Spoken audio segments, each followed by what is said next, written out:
வணக்கம். ஐயா சு. வெங்கடேசன் அவர்கள் எழுதிய வீரயுக நாயகன் வேல்பாரி பகுதி 30. நண்பகலுக்கு பின்னர்தான் எல்லோரும் படுக்கையை விட்டு எழுந்தனர். முந்தைய நாள் கொண்டாட்டம் முடிந்ததென்னவோ அதிகாலையில்தான். உறங்கிய பிறகு கனவில் தொடர்ந்த ஆட்டங்கள் எப்போது முடிந்திருக்குமோ யார் அறிவார். மாலை நேரம் நெருங்கும் வேளையில் சித்திர மாளிகைக்கு ஒவ்வொருவராக வரத் தொடங்கினர். பேரரசர் வரும் நேரம் அறிந்து ஏற்பாடுகள் ஆயத்தமாயின. பாண்டிய நாட்டின் பெரும் படை தளபதி கருங்கைவாணன் நேற்றுதான் தலைநகர் திரும்பியிருந்தான். கருங்கைவாணனை போன்ற ஒரு மாவீரன் எப்பேரரசுக்கும் தளபதியாய் அமைந்ததில்லை என்றே சொல்கின்றனர். அவன் தளபதியாக வழிநடத்தி சென்ற எல்லா போர்களிலும் இணையற்ற வெற்றிகளே கிடைத்துள்ளன. பேரரசுக்கு வெற்றி கிடைப்பது அரிய செய்தி அல்ல. ஆனால் அவன் அடைந்த வெற்றிகள் அனைத்தும் சோதித்து பார்த்து அடைந்த வெற்றிகள். எதிரிகள் வீசும் அம்புகளுக்கு இடையில் போர்க்கலையின் பயிற்சியை நிகழ்த்த அளவற்ற திறன் வேண்டும். அவன் எதிரிகளை வைத்து போரினை அறியவே முயல்கிறான். போர் தொடங்கிய சில நாழிகைகளிலேயே களத்தின் ஒவ்வொரு இயக்கமும் அவனால் கணிக்கப்பட்ட வடிவத்துக்குள் வந்துவிடுகிறது. எதிரிகள் அவன் சொற்பேச்சை கேட்டு வந்து சேருவதைப் போலத்தான் அவனது திட்டத்துக்குள் தலை நுழைத்து எட்டி பார்க்கின்றனர். பார்த்து கொண்டிருக்கும் போதே தலைகள் உடலை விட்டு தள்ளிப்போய் விழுகின்றன. நாடுகளை பிடிப்பதென்ற நிலையை கடந்து குறிப்பிட்ட மக்கள் குலங்களை தேடி தேடி வேட்டையாடுகின்றனர். எல்லாவித திறன்களையும் சேகரித்து கொள்ள வேண்டியது ஒரு பேரரசின் தேவையாக இருக்கிறது. இப்போது கூட குறிப்பிட்டதொரு குலத்தை வெற்றி கொண்டுதான் திரும்பி இருக்கிறான். இத்திருமணத்தை முன்னிட்டு சூழ்கடல் முதுவனுக்கு மிகச்சிறந்த பரிசை தர பேரரசர் விருப்பப்பட்டார். அதற்காகவே பெரும் தாக்குதல் நடத்தப்பட்டது. சில 100 பேரை பிடிக்க பல்லாயிரம் வீரர்கள் கொண்டு நடத்தப்பட்ட தாக்குதல். வழக்கமாக தாக்குதல் முடிந்து படைகள் பாசறைக்கு திரும்பினால் தலைநகர் முழுவதும் அவர்களின் வீரக்கதைகள்தான் பேசப்படும். ஆனால் இப்போது அதையெல்லாம் பேச யாரும் இல்லை. முந்தைய நாள் பெருவிருந்தில் யார் எங்கே குடை சாய்ந்தனர் என்பதுதான் பேச்சாக இருக்கிறது. வந்திறங்கிய யவன அழகிகளை பற்றி பேசாதவர்கள் யாரும் இல்லை. ஒளி குன்றா பேரழகு என்று பார்த்தோர் சொல்கின்றனர். யவன தளபதிகளும் பாண்டிய நாட்டை பார்த்து வியந்து போயிருந்தனர். மேற்கூரை மூடப்பட்ட 100 அரங்கே அவர்களை பெருவியப்பில் ஆழ்த்தியதாக மொழிபெயர்ப்பாளர்கள் கூறினர். அவர்கள் நாட்டில் உள்ளதெல்லாம் மூடப்படாத திறந்தவெளி அரங்குகள்தானாம். பேச்சினூடே ஒவ்வொருவராக சித்திர மாளிகைக்கு வந்து சேர்ந்தனர். வணிகர் குலத் தலைவர்கள் 4 உள்ளே நுழைந்த போது இளவரசனும் கருங்கைவாணனும் சாகலைவனும் அங்கே இருந்தனர். முசுகுந்தரும் வெள்ளிக்கொண்டாரும் உள்நுழைந்தனர். இன்னும் சற்று நேரத்தில் பேரரசரும் சூழ்கடல் முதுவனும் வந்து விடுவார்கள் என செய்தி சொன்னார்கள். பணியாள்கள் பளிங்கு குவளைகளில் தேரலை ஊற்ற ஆயத்தமாயினர். நேற்றைய கொண்டாட்டத்தில் மேற்கூரையிலிருந்து தொங்கும் கயிற்றை பிடித்துக்கொண்டு அந்தரத்தில் ஒருத்தி ஆடினாலே இப்போதும் என்னால் அதை நம்ப முடியவில்லை என்றான் சாகலைவன். அவள் தந்தரையில் ஆடினால் கூட நமது கண்களால் நம்ப முடியாமல் தான் இருந்திருக்கும் என்றார் கருங்கைவாணன்.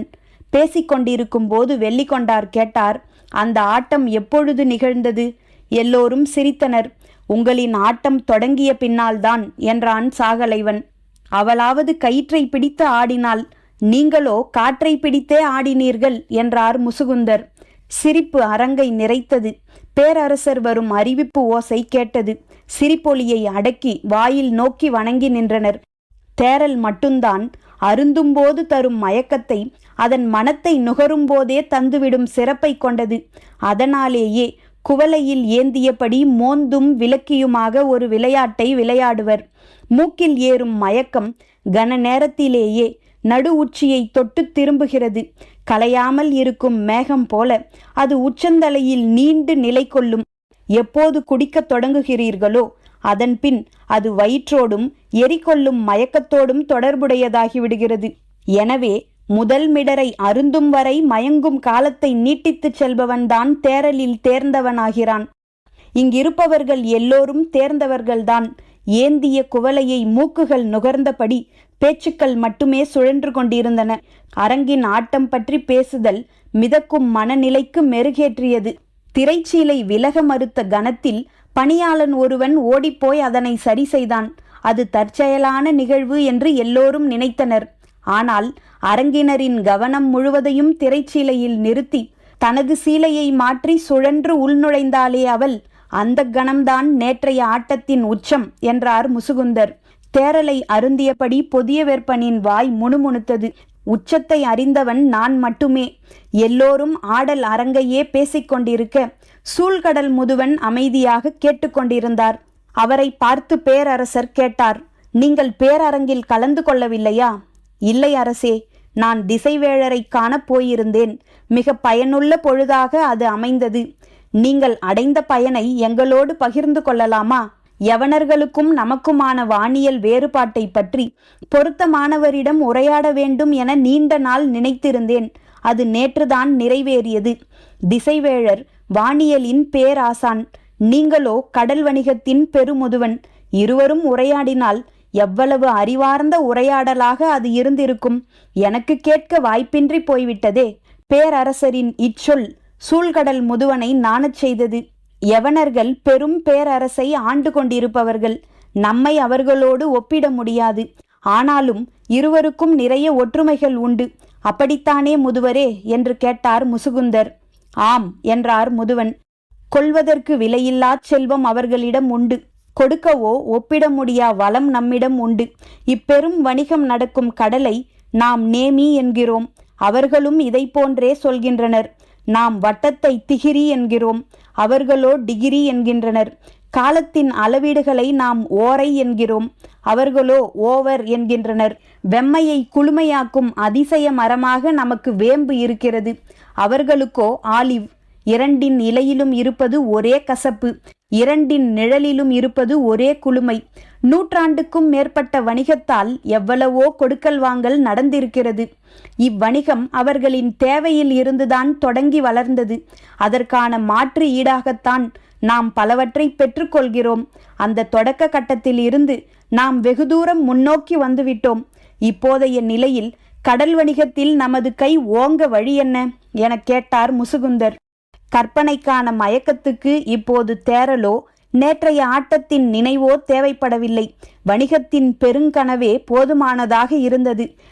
கனவென்பது உண்மையின் மீது அகலாத திரையைப் போல படிந்தே கிடக்க வேண்டும். காதலுக்குத்தான் அத்தகைய கனவை உருவாக்கும் வல்லமை உண்டு.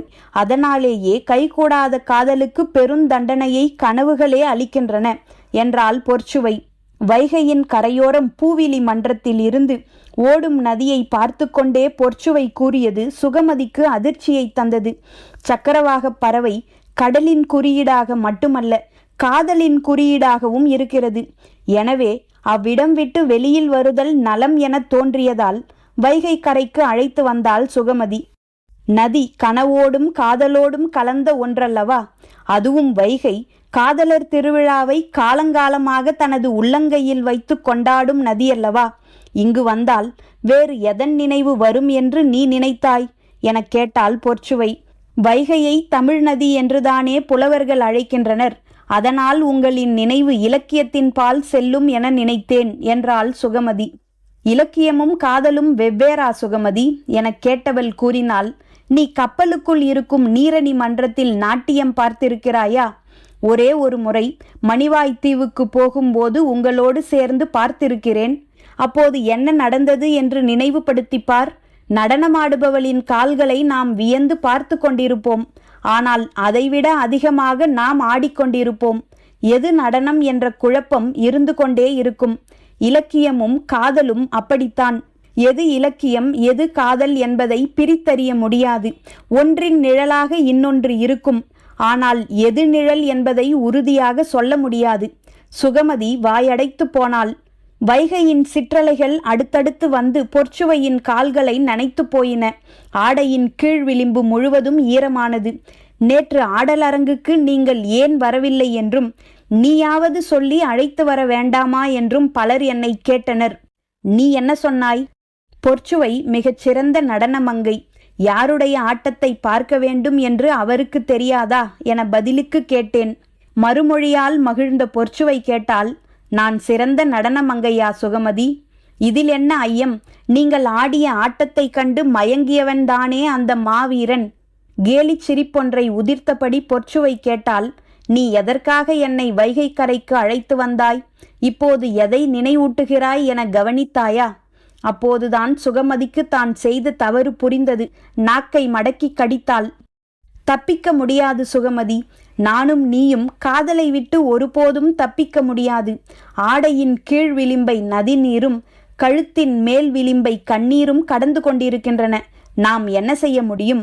இப்படி ஒரு மயக்கம் உள்ளுக்குள் சுழல ஆரம்பித்தால் யார்தான் என்ன செய்ய முடியும்?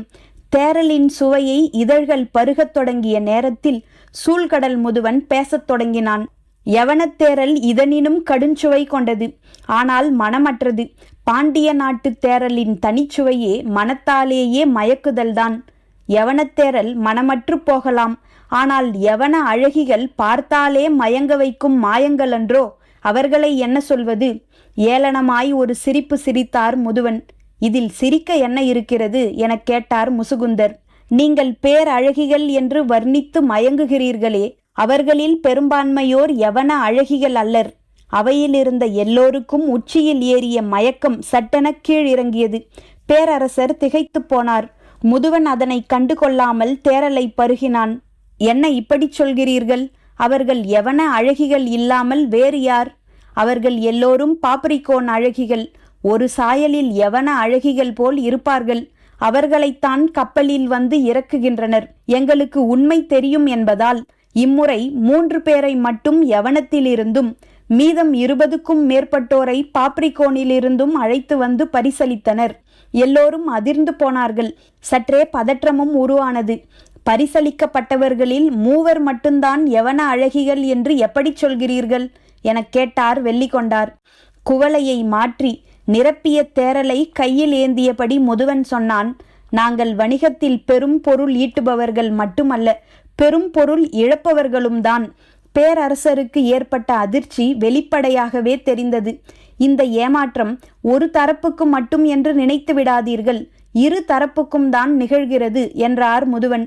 அந்த தரப்புக்கு என்ன நிகழ்கிறது என்பதை தெரிந்து கொள்ள ஆர்வத்தோடு இருந்தனர். இங்கே வாங்கும் முத்துகளை பல 100 மடங்கு விலைக்கு அவர்களின் சொந்த நாட்டினரிடம் விற்பனை செய்கின்றனர்.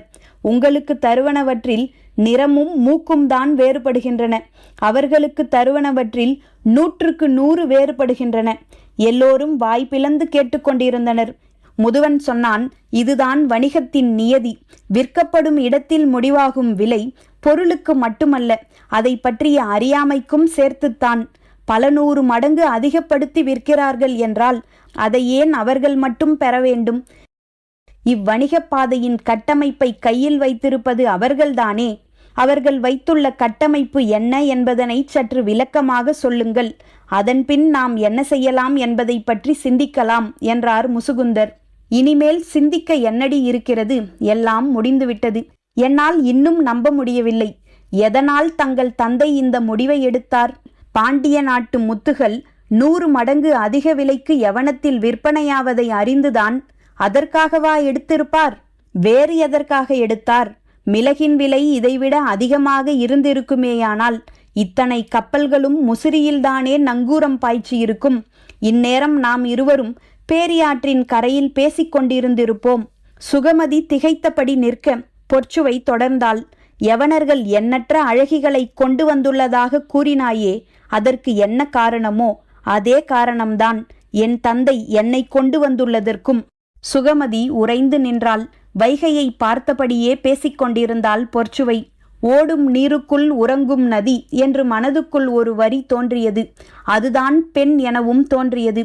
சுகமதி அமைதியாக கேட்டுக்கொண்டிருந்தாள். பொற்சுவை சுகமதியை பார்த்து கேட்டாள், என்ன சுகமதி, பேச்சற்று போனாய்? இல்லை, ஒன்றுமில்லை எனச் சொல்லி தனது உணர்வை மறைக்க பார்த்தாள். நீயும் நானும் மட்டுமல்ல, இப்பூவிலி மன்றத்தில் வந்து நின்ற எல்லா பெண்களின் கண்களும் இப்படி கலங்கித்தான் இருந்திருக்கின்றன. அதை வைகை அறியும். நேற்று மணமுடி கொடுத்து வெற்றிலை மாற்றும் அரங்கில் என்னவெல்லாம் இருந்தன என்பதை நீ கவனித்தாயா? எல்லாவற்றையும் சுகமதி பார்த்து கொண்டுதான் இருந்தாள். ஆனால் பொற்சுவை எதை கேட்கிறாள் என தெரியவில்லை. அரங்கில் அலங்கரித்து வைக்கப்பட்டிருந்த தட்டுகள் முழுவதிலும் பூக்களும் கனிகளும் மட்டுமே வைக்கப்பட்டிருந்தன. வேர்களும் தண்டுகளும் வைக்கப்படுவதில்லை. ஏன் தெரியுமா? கேள்விக்கு பிறகுதான் சுகமதி சிந்திக்கத் தொடங்கினாள். அதற்கான காரணம் தெரியவில்லை. வேர்களும் தண்டுகளும் தம்மை பெருக்கிக் கொள்வன. பூக்களும் கனிகளும் தான் தம் இனத்தை பெருக்குவன. அலங்கரித்த தட்டில் வைத்து கனி மாற்றப்பட்டதன் காரணம்தான் நான் மாற்றப்படுவதும். ஓரளவு கல்வி அறிவு கொண்டவள்தான் சுகமதி. வணிக குலத்திலிருந்து வந்தவள்தான் அவளும். அதனால்தான் பொற்சுவை பேசும் பொருளின் ஆழம் அவளுக்கு புரிந்தது. ஆனால் அதை எதிர்கொள்ளும் மனவலிமை அவளிடம் இல்லை. மனமாற்றத்துக்குத்தான் வைகை கரைக்கு போவோம் என்று சொல்லி அழைத்து வந்தாள். ஆனால் இங்கு நடப்பது தலைகீழாக இருந்தது. வைகை கரையை விட்டு விரைவில் அகலமாட்டோமா என்று தோன்றியது சுகமதிக்கு. அதுவும் தட்டில் என்னென்ன கனிகள் வைக்கப்பட்டிருந்தன என்று பார்த்தாயா? நினைத்து பார்த்து சுகமதி சொன்னால், பலாவும் மாதுளையும் இருந்தன. இவை இரண்டும் தான் கனிகளா? எல்லோருக்கும் பிடித்த மாங்கனி ஏன் வைக்கப்படவில்லை? இவ்வளவு பெரிய பாண்டிய நாட்டில் ஒரு மாங்கனி கூடவா கிடைக்கவில்லை? சுகமதிக்கு காரணம் புலப்படவில்லை. பொற்சுவை சொன்னால், பலாவும் மாதுளையும் பல வித்துக்களை கொண்ட கனிகள், மா ஒற்றை விதையை கொண்ட கனி. சொல்ல வருவதன் பொருள் புரிந்த போது திகைத்து போனாள் சுகமதி. சடங்குகளுக்கு பின்னால் இருக்கும் காரணங்கள் நடுங்கச் செய்வனவாக இருந்தன. பொற்சுவை மேலும் சொன்னால், என் உடல் எக்கனியாகவும் இருந்துவிட்டு போகட்டும். ஆனால் என் மனமோ ஒற்றை விதையுடைய மாங்கனி. அதில் இன்னொரு விதைக்கு இடம் இல்லை. இன்னும் வயிற்றில் இடம் இருக்கிறதா என கேட்டபோது சூழ்கடல் முதுவன் சொன்னார், நாங்கள் கடற்குடிகாரர்கள். நீரில் மிதப்பதும் நீரால் மிதப்பதும் தான் எங்களின் வாழ்வு. முதுவனின் பேச்சை கேட்டு மகிழ்ந்தனர் எல்லோரும். அவர் வணிகப் பாதையின் கட்டமைப்பை பற்றி சொல்ல ஆயத்தமானார். அதை கவனித்த பேரரசர் கூறினார், இவ்வுரையாடலின் போது திசைவேழரும் இருந்தால் பொருத்தமாக இருக்கும். அவரை அழைத்து வாருங்கள் என்று உத்தரவிட்டதும் பணியாளர்கள் ஓடினர். அவர் வந்ததும் இதை பற்றி பேசுவோம் என்றார் பேரரசர். திசைவேழர் தென்திசை மாளிகையில் இருக்கிறார். இங்கிருந்து போய் அவரை அழைத்து வந்து சேர நேரமாகும். முதுவன் சொல்லத் தொடங்கும் போது தந்தை ஏன் இப்படி செய்து விட்டார் என மனதுக்குள் புலம்பினான் இளவரசன். பெருங்குவளை 3 கடந்துவிட்டால் நினைவை நமது கட்டுப்பாட்டின் வழியே ஒழுங்குபடுத்த முடியாது. இவ்வளவு முதன்மையான செய்தியை உளறலாக பேசிவிடக்கூடாது. அது மட்டுமல்ல, உடன் 3 வணிகர்களை வைத்துக்கொண்டு பேசுவது அறிவுடைமை அல்ல.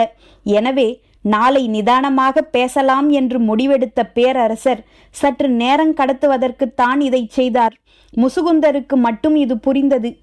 சொல்ல மறந்துவிட்டேன். திசைவேழர் வந்ததும் அவரிடம் யாரும் கபிலரை பற்றி சொல்லிவிடாதீர்கள், கோபப்பட்டு விடுவார் என்று சொல்லிச் சிரித்தார் முதுவன். முதற்குவலையை கடக்காமல் இருந்த முசுகுந்தர் கேட்டார், பெருங்கவி இன்னும் ஏன் மணவிழாவுக்கு வந்து சேரவில்லை? மணமுடி நிகழ்வுக்கு முன்னதாக வந்துவிடுவார் என நினைத்தேன். தாம்பூலம் தரிக்கையில் அவர் இல்லாதது மனதை கவலை கொள்ளச் செய்தது என்றார் பேரரசர். இத்திருமணம் பற்றிய செய்தி தெரியாத இடமே இல்லை. தெரிந்தால் அவர் வராமல் இருந்திருக்க மாட்டார். ஒருவேளை நெடுந்தொலைவுள்ள தீவு எதற்கேனும் போயிருந்தால் செய்தி எட்டாமல் போயிருக்கலாம் அல்லவா? முதுவன் சொன்னான், இல்லை, எல்லா தீவிலிருந்தும் வணிகர்கள் வந்துவிட்டனர். இத்திருமண செய்தி தெரியாத பகுதி நிலப்பரப்பில் எங்கேனும் இருக்கலாம், தீவுக்குள் எங்கும் இல்லை. கடலும் கடல்சார் வாழ்வும் தானே உங்களுக்கு அமைந்தது. நீங்கள் எப்படி செடி கொடி காய்கனிகளை பற்றியெல்லாம் இவ்வளவு அறிந்தீர்கள்? வைகையில் இருந்து மாளிகை திரும்பும் வழியில் சுகமதி கேட்டாள். மறுமொழியின்றி அமைதியாக வந்தாள் பொற்சுவை. தேர் சக்கரம் உருளும் ஓசை மட்டுமே கேட்டுக்கொண்டிருந்தது. நான் எதுவும் தவறாக கேட்டுவிட்டேனா? இல்லை, மனம் ஆசானிடம் போய்விட்டது. அவர் எனக்கு கற்றுக் கொடுத்தது ஏராளம். அவரை பார்க்க கண்கள் ஏங்குகின்றன. அவர் ஏன் இன்னும் மணவிழாவுக்கு வராமல் இருக்கிறார்? அதை பற்றி நான் சிந்திக்கவில்லை. அவரை பார்த்தால் அந்த கணமே உடைந்து அழுது விடுவேன். அவரை நினைத்தாலே மனதில் பதற்றம் பற்றி கொள்கிறது. அதனாலே நினைக்காமல் இருக்கிறேன். இப்போது நீ அவரை நோக்கிய நினைவை கிளறி விட்டுவிட்டாய். இன்னும் சில நாள்கள் தானே இருக்கின்றன. அதற்குள் வந்துவிடுவார் என நினைக்கிறேன். வருவதாக இருந்திருந்தால் எப்போதோ வந்திருக்க வேண்டும். அதற்கான நாள்கள் கடந்துவிட்டன. இனி அவர் வரமாட்டார். பாண்டிய பேரரசின் போற்றுதலுக்குரிய பெருங்கவி, உங்கள் பேராசான் பின் எப்படி வராமல் இருப்பார்? இம்மணவிழா பற்றிய செய்தி தெரிந்தால்தானே வர முடியும். வேந்தர்கள் அனைவருக்கும் சிற்றரசர்கள் எல்லோருக்கும் அழைப்பு அனுப்பப்பட்டுள்ளது. தீவு கூட்டங்கள் எங்குமிருந்து வணிகர்கள் வந்துள்ளனர். பின் அவருக்கு தெரியாமல் இருக்க வாய்ப்பில்லையே. உதட்டோரம் சின்னதாய் ஒரு சிரிப்பை உதிர்த்துவிட்டு பொற்சுவை சொன்னால், அவர் பரம்பு நாட்டுக்கு போயிருந்தால் எப்படி தெரிந்திருக்கும்? சுகமதியின் கண்கள் இமைக்காமல் நிலை கொண்டன. பொற்சுவை தொடர்ந்தாள், இது போன்ற செய்திகள் சென்றடையாமல் இருக்கும் ஒரே நிலப்பகுதி அதுவாகத்தான் இருக்க முடியும். ஆசானும் அங்கே போக வேண்டும் என்று பல ஆண்டுகள் விருப்பத்தோடு இருந்தார். அது இப்போது நிகழ்ந்திருக்க வேண்டும். சற்று இடைவெளி விட்டு சொன்னால், என் கண்ணீர் அவரை வெகு தொலைவிலே நிறுத்திவிட்டது சுகமதி.